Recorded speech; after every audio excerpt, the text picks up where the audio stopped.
Joachim, meanwhile, was alone on the mountains feeding his flocks. One day a young boy appeared to him and asked, "Why not go back home to your wife?" "I have been with her for 20 years now," explained Joachim, "and it has not been God's will to give me any children through her. With shame and reproach have I been cast away from the temple of the Lord. Why should I return to her, seeing that I have already been completely scorned and driven out? So as long as God gives me light in this life, I will simply stay here with my sheep. With a little help from my servants, I will give the poor, the orphans, and the God-fearing their portions." And after he had spoken this, the young man, an angel of the Lord, stood there bathed in a dazzling light.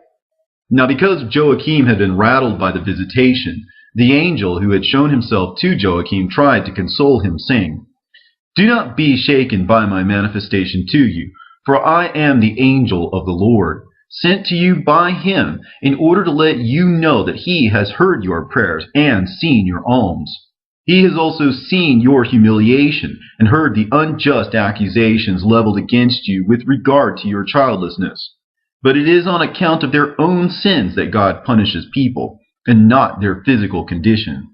Whenever he closes a woman's womb, he has its miraculous opening in mind, so that what it brings forth might be seen as the gift of God, and not as the result of mere passion. For was not Sarah, the mother of your people, childless until her 80th year? And did she not bring to pass the blessing promised to every nation, bringing forth Isaac at such an old age? And Rachel, who was so favored by God and beloved of Jacob, went on for a long time before she ever bore a child. Yet later she went on to bear Joseph, who not only governed Egypt, but also spared many nations of famine's death. And even though both of their mothers were barren, who among the judges was braver than Samson, or holier than Samuel? But if reason should fail to convince you of the soundness of my speech, that many who were barren have conceived in their old age and brought forth to their surprise, this very day I have appeared to your wife as she sat weeping and praying, and comforted her. Know therefore that your wife Anna will bring forth a daughter from your very own seed, and you have abandoned her without even knowing this. You are to name her Mary, and she is to be set apart to the Lord's service from the time of her birth, even as you have promised. She will be filled with the Holy Spirit from her mother's womb, and will remain within the temple of God, where the Holy Spirit will live in her. She will never eat or drink any unclean thing, and will speak only with those inside the Lord's temple, and never outside with the rest of the world, that she might avoid slanderous and evil suspicions. She will, moreover, be venerated above all other holy women, such that no one will be able to say that any woman before her was ever like her, nor indeed will anyone in this world come along hereafter who ever will be. And even as she will be born in a miraculous fashion, so also in due course will she bear in a way unparalleled. While yet a virgin, she will bring forth the Most High God, who will rescue all nations, as his name, Jesus, signifies. Get down from these mountains, therefore, and return to your wife, whom you will find is pregnant. God has raised up a seed inside her, and you will thank him for it. Her child will be blessed, and so will she. Indeed, she is to be made the mother of everlasting blessing. And, as a sign of what I have told you, as soon as you arrive at the Golden Gate in Jerusalem, you will meet up with your wife Anna, who, though downcast over your not returning sooner, will be joyful at the sight of you." Then Joachim worshipped the angel and said, "If I have found favor in your eyes, then come, sit in my tent a while and bless your servant." But the angel corrected him, saying, "Do not say servant, but fellow servant, for we both serve a single master. But my food cannot be seen, and my drink is invisible to men. You should therefore not invite me into your tent.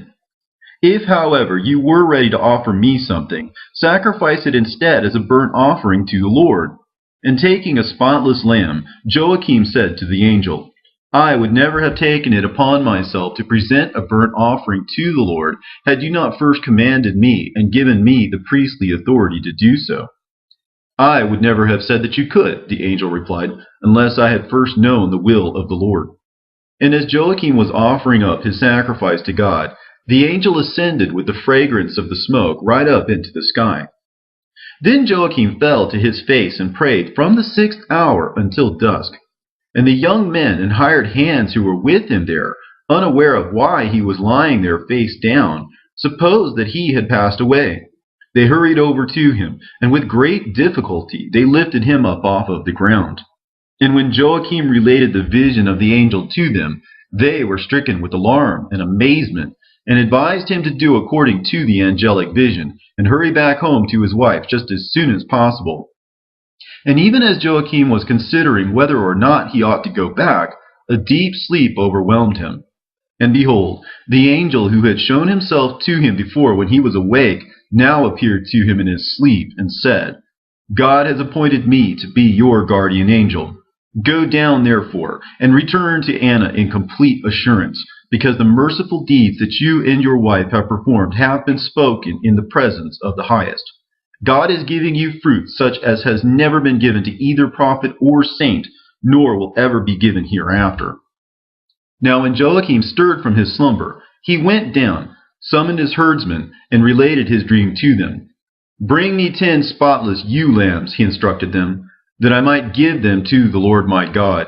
Bring me also 12 unblemished calves, which will be for the elders and the priests, as well as 100 young he-goats, which will be for the entire nation. Then they worship the Lord. See to it that you never again disregard an angel's words, they cautioned Joachim. Let us rise up and move on. We will return at a leisurely pace, feeding our flocks along the way.